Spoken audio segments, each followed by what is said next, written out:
मृत्यु का वह अदृश्य पल गरुड़ पुराण कहता है, मृत्यु केवल शरीर का अंत है, आत्मा का नहीं। जब अंतिम सांस ली जाती है, शरीर के भीतर एक सूक्ष्म कंपन पैदा होता है। यह कंपन पूरे शरीर में फैल जाता है, जैसे किसी मंदिर की घंटी की आवाज पूरे आकाश में गूंजती हो।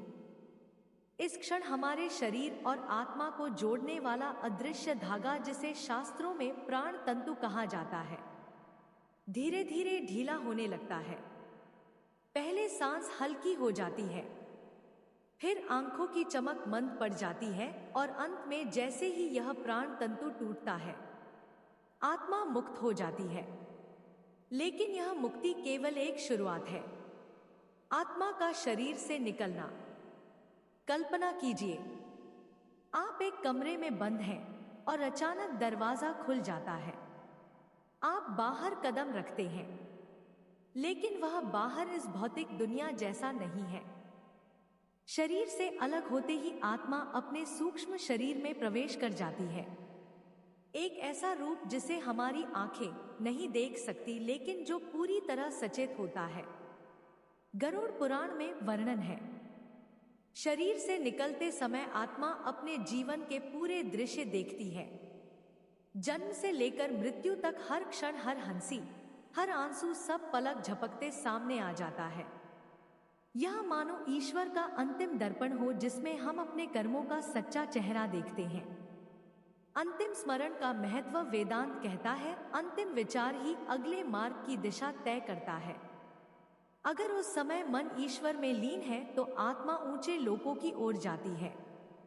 लेकिन अगर मन भय, लालच या अधूरी इच्छाओं में डूबा है तो आत्मा उसी अनुसार आगे बढ़ती है।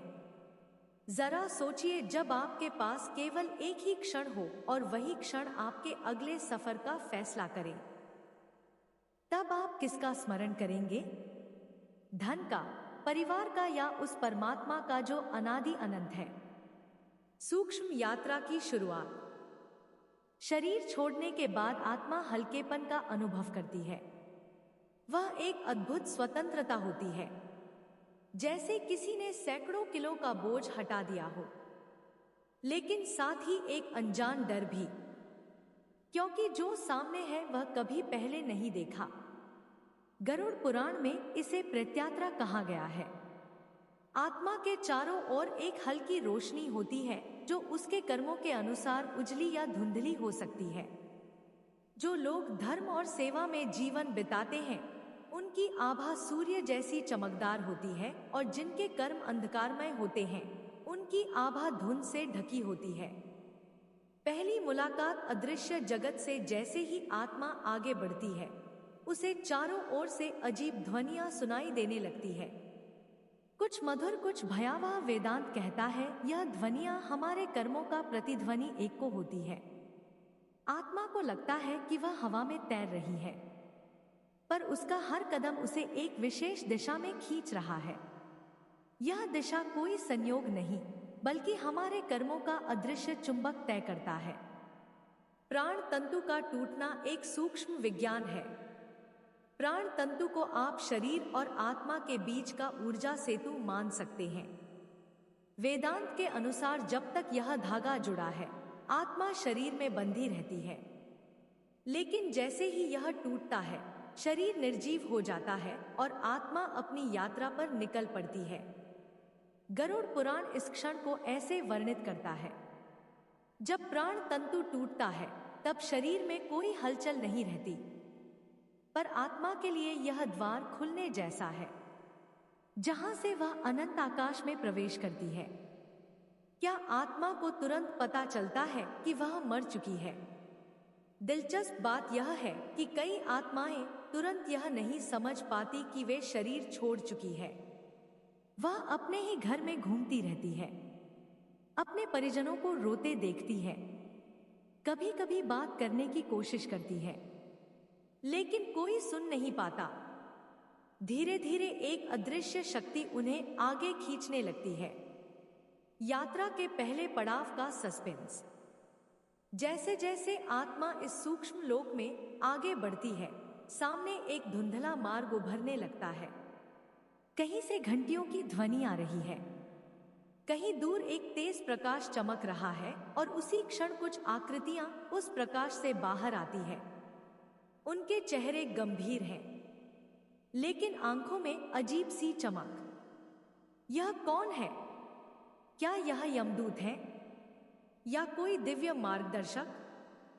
अदृश्य जगत के पहले यात्री यमदूत या देवदूत गरुड़ पुराण कहता है, जैसे ही आत्मा अपने शरीर को छोड़कर सूक्ष्म लोक में प्रवेश करती है, उसे सबसे पहले 2 प्रकार की शक्तियां मिल सकती है। यदि आत्मा के कर्म शुभ रहे हो तो उसके सामने देवदूत प्रकट होते हैं। उनके शरीर से एक दिव्य प्रकाश निकलता है, चेहरा शांत और आवाज मधुर होती है। वह आत्मा को आश्वासन देते हैं, भय मत करो, तुम्हारी यात्रा मंगलमय है। लेकिन अगर कर्म अशुभ हो तो वहां आते हैं यमदूत। उनका रूप भयानक, आंखों में अग्नि और शरीर काले धुएं से ढका हुआ। उनकी उपस्थिति मात्र से आत्मा का रोम रोम कांप उठता है। पहला संवाद आत्मा और मार्गदर्शक शक्तियां। देवदूत आत्मा को प्रेम पूर्वक मार्ग दिखाते हैं। वे कहते हैं, तुम्हारा समय पूरा हुआ है, अब तुम्हें अपने कर्मों का फल देखना होगा। यमदूतों का तरीका अलग होता है। वह आत्मा को बांधने वाले सूक्ष्म बंधनों में जकड़ लेते हैं और बिना समय गंवाए उसे आगे खींचते हैं। गरुड़ पुराण में वर्णित है कि यमदूत आत्मा के चारों ओर एक अदृश्य रस्सी जैसा घेरे डालते हैं, जिससे वह कहीं भाग ना सके। चित्रगुप्त का दरबार, पोकर का आईना। कुछ ही समय में आत्मा एक अद्भुत स्थान पर पहुंचती है, एक विशाल सभा जिसके मध्य में बैठा है चित्रगुप्त। उनके पास एक ऐसा ग्रंथ है जिसमें आत्मा के हर जन्म के हर कर्म का लेखा जोखा है। गरुड़ पुराण इसे कर्म पत्र कहता है। जैसे ही चित्रगुप्त उस ग्रंथ के पन्ने पलटते हैं, आत्मा अपने कर्मों को प्रत्यक्ष देखने लगती है।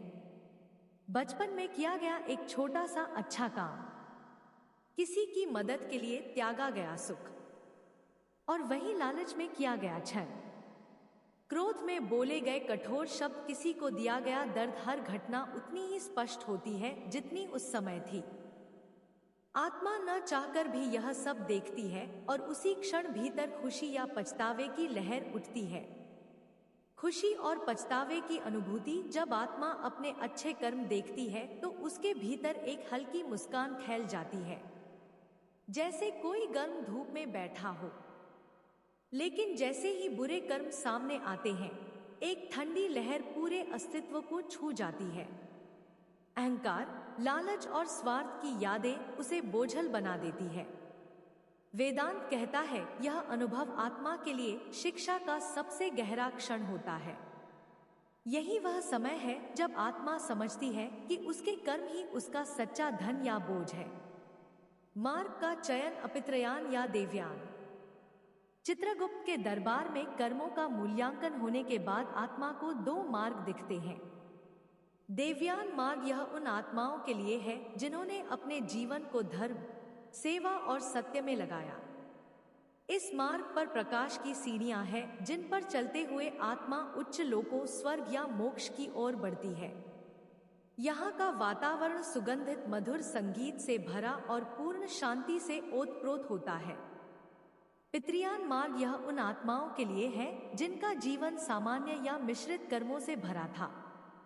यह मार्ग आत्मा को पुनर्जन्म की ओर ले जाता है ताकि वह अधूरे कर्मों और इच्छाओं को पूरा कर सके।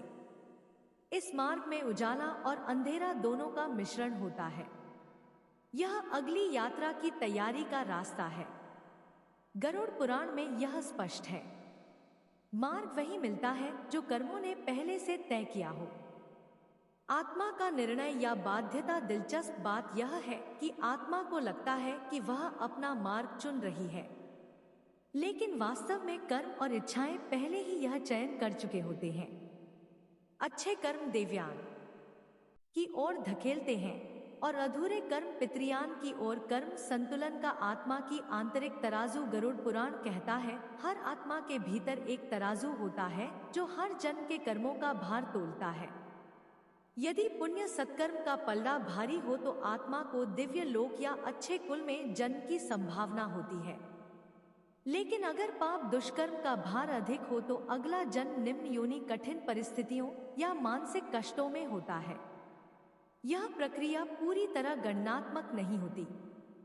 यह आत्मा की अधूरी इच्छाओं, प्रवृत्तियों और आध्यात्मिक स्तर को भी ध्यान में रखती है। अधूरी इच्छाएं जो आत्मा को बांध लेती है।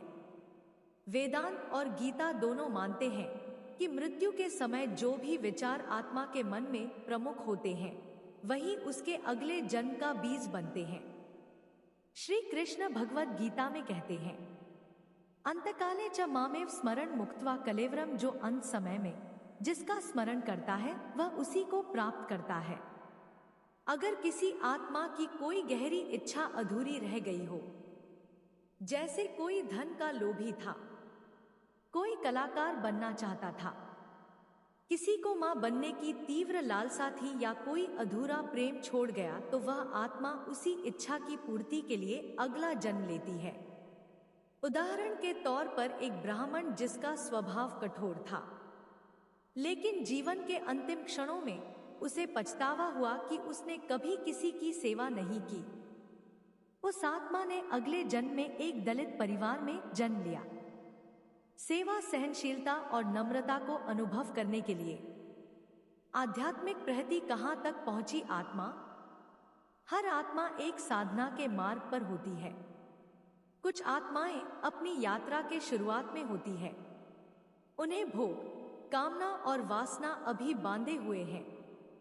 कुछ आत्माएं बीच के स्तर पर होती है, जहां वह भोग और त्याग के बीच झूलती है, और कुछ आत्माएं उच्च अवस्था में पहुंच चुकी होती है, जिनके लिए अगला जन्म केवल मोक्ष के द्वार तक पहुंचने का अंतिम पड़ाव होता है।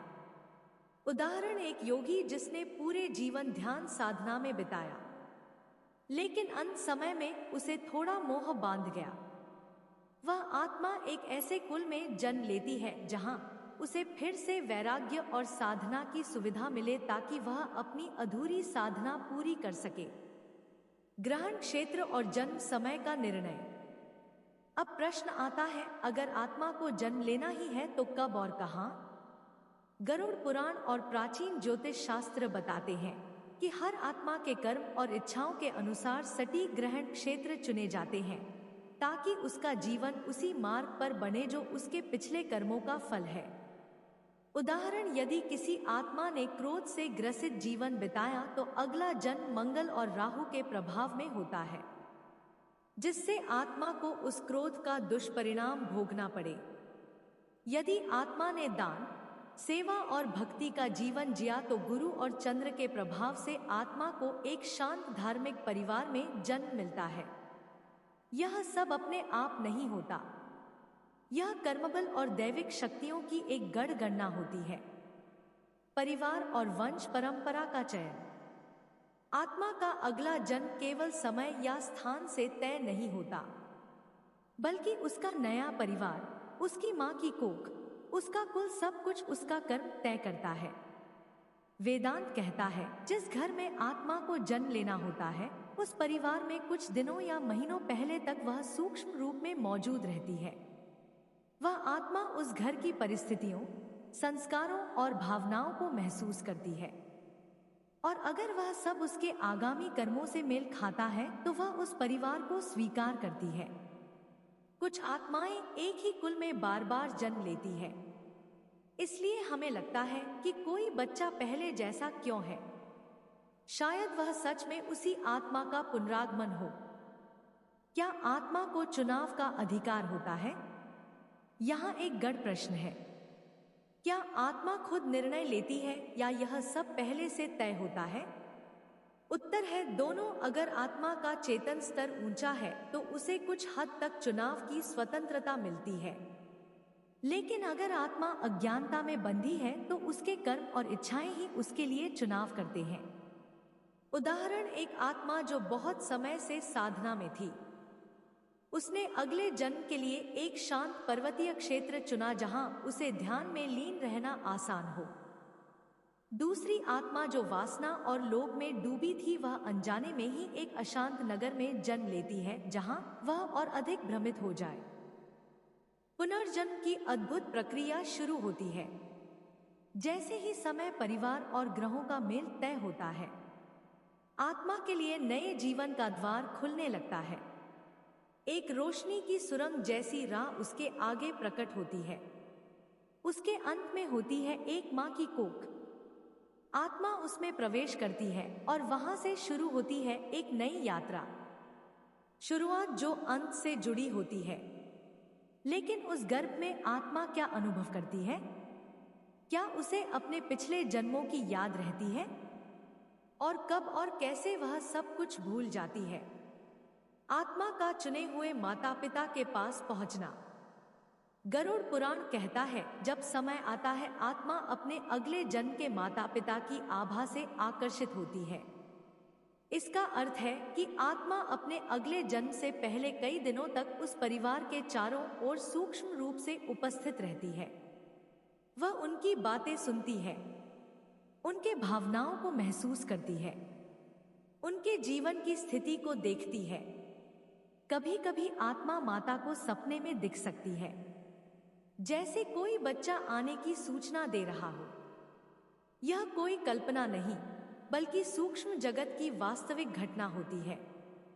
गर्भ में प्रवेश का क्षण आयुर्वेद और योग शास्त्र के अनुसार गर्भाधान के समय एक सूक्ष्म द्वार खुलता है। यह वह क्षण है जब पुरुष के शुक्र और स्त्री के अंडाणु का मिलन होता है और उसी क्षण आत्मा उसमें प्रवेश कर सकती है। आत्मा इस द्वार को देखती है और जैसे ही यह उसके प्रारब्ध कर्मों से मेल खाता है, वह उसमें प्रवेश कर जाती है। यह प्रवेश पल भर में होता है, लेकिन उस क्षण आत्मा के लिए यह नया संसार होता है। एक संकीर्ण अंधेरा लेकिन सुरक्षित आश्रय गर्भ में चेतना के चरण। गरुड़ पुराण में गर्भ में आत्मा के अनुभव को विस्तार से बताया गया है। पहला महीना चेतना की नींव। आत्मा अभी सूक्ष्म स्तर पर होती है। वो सिर्फ ऊर्जा और हल्के कंपन को महसूस करती है, जैसे गहरे पानी में एक बीज पड़ा हो जो धीरे धीरे अंकुरित हो रहा है। दूसरा से तीसरा महीना आकार का अनुभव। आत्मा महसूस करने लगती है कि वह एक नए शरीर में बंध रही है। हाथ पांव के आकार बनते हैं और सूक्ष्म तंत्रिकाएं जुड़ने लगती हैं। आत्मा को अपने आसपास की आवाजें और भावनात्मक तरंगे हल्के हल्के सुनाई देने लगती है। चौथा से छठा महीना चेतना का जागरण। अब आत्मा अपनी मां की भावनाओं, दुख, सुख और विचारों को महसूस करने लगती है। इस समय मां का मन शांत और सकारात्मक होना आत्मा के व्यक्तित्व को गहराई से प्रभावित करता है। सातवां से नौवां महीना बाहर की दुनिया की झलक। आत्मा बाहर की आवाजें साफ सुनने लगती है। पिता की आवाज, घर का माहौल, यहां तक कि प्रार्थना या संगीत थी। वह आने वाली जिंदगी के बारे में एक स्पष्ट सी अनुभूति पाने लगती है। पिछले जन्म की स्मृतियां क्यों भूल जाती हैं? गरुड़ पुराण और योग दर्शन दोनों बताते हैं, आत्मा के पास पिछले जन्मों का पूरा डाटा होता है, लेकिन उसे भूलना जरूरी है। क्यों? क्योंकि अगर आत्मा सब कुछ याद रखे तो वह वर्तमान जीवन में अपने कर्म पूरे नहीं कर पाएगी। अतीत की पीड़ाएं, मोह और रिश्ते उसे बांध लेंगे। आयुर्वेद के अनुसार गर्भ में भ्रूण मोहन नाड़ी सक्रिय होती है। यह सूक्ष्म ऊर्जा आत्मा के मस्तिष्क पर एक पर्दा डाल देती है, जिससे पुरानी यादें धुंधली होकर विलीन हो जाती है। प्रारब्ध कर्म का सक्रिय होना। जैसे ही आत्मा गर्भ में प्रवेश करती है, उसी क्षण उसका प्रारब्ध कर्म सक्रिय हो जाता है, यानी वह हिस्सा जिसे इस जीवन में उसे भुगतना ही होगा। यह प्रारब्ध ही उसके जीवन की मुख्य घटनाएं, संघर्ष और सुखदुख का नक्शा बनाता है। वेदांत कहता है, बीज बोने के बाद वृक्ष का स्वरूप बदल सकता है, लेकिन फल का स्वाद बीज के अनुसार ही होगा। भावनात्मक और रहस्यमयी अनुभव। कल्पना कीजिए, एक आत्मा जो कभी स्वतंत्र रूप से ब्रह्मांड में घूम रही थी, अब एक छोटे से शरीर में बंधी है।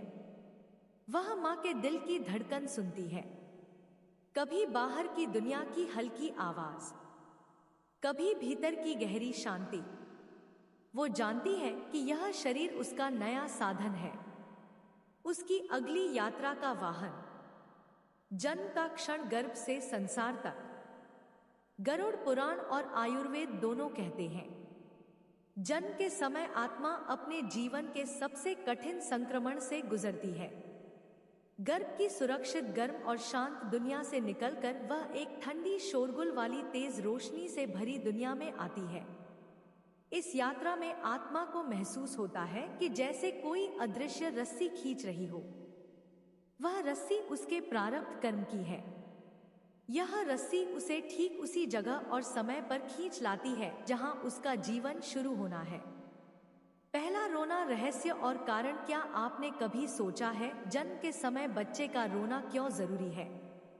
आयुर्वेद मानता है कि पहला रोना जीवन श्वास का उद्घाटन है, यानी फेफड़ों का पहला विस्तार, जिससे प्राणवायु पूरे शरीर में प्रवाहित हो सके। गरुड़ पुराण इसे एक और दृष्टि से समझाता है। पहला रोना आत्मा की पिछले जीवन से विदाई और नए जीवन में प्रवेश की स्वीकृति का प्रतीक है। यह रोना दो भावनाओं का संगम है, पिछले जन्म के बंधनों से अलग होने का दर्द और नए कर्मों की यात्रा शुरू करने की तैयारी। कुछ आचार्य कहते हैं, आत्मा के पहले रोने में एक हल्का सा डर भी छिपा होता है, क्योंकि वह जानती है कि अब उसे भूल भुलैया जैसे संसार में फिर से खुद को ढूंढना होगा। कर्मिक पाठों का सक्रिय होना। जन्म लेते ही आत्मा का प्रारब्ध कर्म काम करना शुरू कर देता है। वेदांत कहता है, जीवन का हर अनुभव, चाहे अच्छा हो या बुरा, तुम्हारे सीखने के लिए है। इसका मतलब है कि जो लोग तुम्हारे जीवन में आते हैं वे संयोग नहीं, तुम्हारे कर्मों के संदेशवाहक हैं। जो कठिनाइयां आती है वे दंड नहीं, बल्कि आत्मा को मजबूत बनाने के लिए है। जो सुख मिलता है वह भाग्य नहीं, पिछले जन्म के अच्छे बीजों का फल है। उदाहरण, अगर किसी ने पिछले जन्म में धन का दुरुपयोग किया हो तो इस जन्म में उसे गरीबी का अनुभव मिल सकता है, ताकि वह धन का मूल्य समझे। अगर किसी ने अपमान सहा हो लेकिन धैर्य रखा तो अगले जन्म में उसे सम्मान और नेतृत्व का अवसर मिल सकता है। आत्मा का उद्देश्य, कर्म से जुड़ाव। हर आत्मा का इस जन्म में एक विशिष्ट उद्देश्य होता है, जो उसके पिछले कर्मों से गहराई से जुड़ा होता है। यह उद्देश्य 3 रूपों में प्रकट हो सकता है। सीखने के लिए, जैसे किसी भय पर विजय पाना या किसी गुण को विकसित करना। पूरा करने के लिए, जैसे कोई अधूरा सपना, अधूरा कार्य या अधूरी सेवा। त्यागने के लिए, जैसे अहंकार, लोभ या किसी नकारात्मक आदत से मुक्त होना। गरुड़ पुराण कहता है, जिसने अपने उद्देश्य को पहचान लिया वह जीवन की भूल भुलैया में रास्ता पा लेता है। वर्तमान जीवन को सचेत रूप से जीना। हम में से ज्यादातर लोग बिना जाने जीते हैं, मानो लहरों पर तैरती नाव जिसे हवा जैसे चाहे उड़ा ले जाए। लेकिन अगर हम सचेत हो जाएं, यानी हर विचार, हर शब्द और हर कर्म को जागरूकता से करें, तो हम अपने भविष्य के जन्म को बेहतर बना सकते हैं, या शायद जन्म मरण के चक्र से मुक्त हो सकते हैं। कुछ सरल लेकिन गहरे कदम। कर्म का ध्यान। गहर काम करने से पहले सोचें, इसका प्रभाव क्या होगा। सत्य और करुणा, यह 2 गुण आत्मा की यात्रा को तेज करते हैं। ध्यान और आत्मचिंतन। हर दिन कुछ समय भीतर झांके, खुद से मिले। सेवा और दान। अब बिना स्वार्थ के किया गया कार्य अगले जन्म में प्रकाश बनकर लौटता है। शक्तिशाली आध्यात्मिक संदेश। भगवद गीता में श्री कृष्ण कहते हैं, कर्मण्यवाधिकारस्ते मा फलेषु कदाचन। तुम्हारा अधिकार केवल कर्म करने में है, फल पर नहीं। इसका अर्थ है, आज का सचेत कर्म ही कल का भाग्य बनाता है। अगर हम आज प्रेम, सत्य और सेवा के बीज बोते हैं तो आने वाले जन्मों में उनका मीठा फल पाते हैं। जीवन केवल एक संयोग नहीं, आत्मा की लंबी यात्रा का एक पड़ाव है। तुम्हारा हर चुनाव, हर सोच और हर कर्म ना सिर्फ इस जीवन को बल्कि अगले जीवन को भी आकार दे रहा है। समापन और एक नई शुरुआत। जन्म के पहले रोने से लेकर अंतिम सांस तक आत्मा एक अद्भुत यात्रा पर है। यह यात्रा कभी आसान नहीं होती, लेकिन यह हमेशा अर्थपूर्ण होती है अगर हम इसे जागरूकता, प्रेम और सत्य के साथ जिए। और शायद अगर हम इस जीवन को सही तरीके से जी ले तो अगला जन्म हमें लेने ही ना आए, क्योंकि हम उस परम शांति मोक्ष तक पहुंच जाए।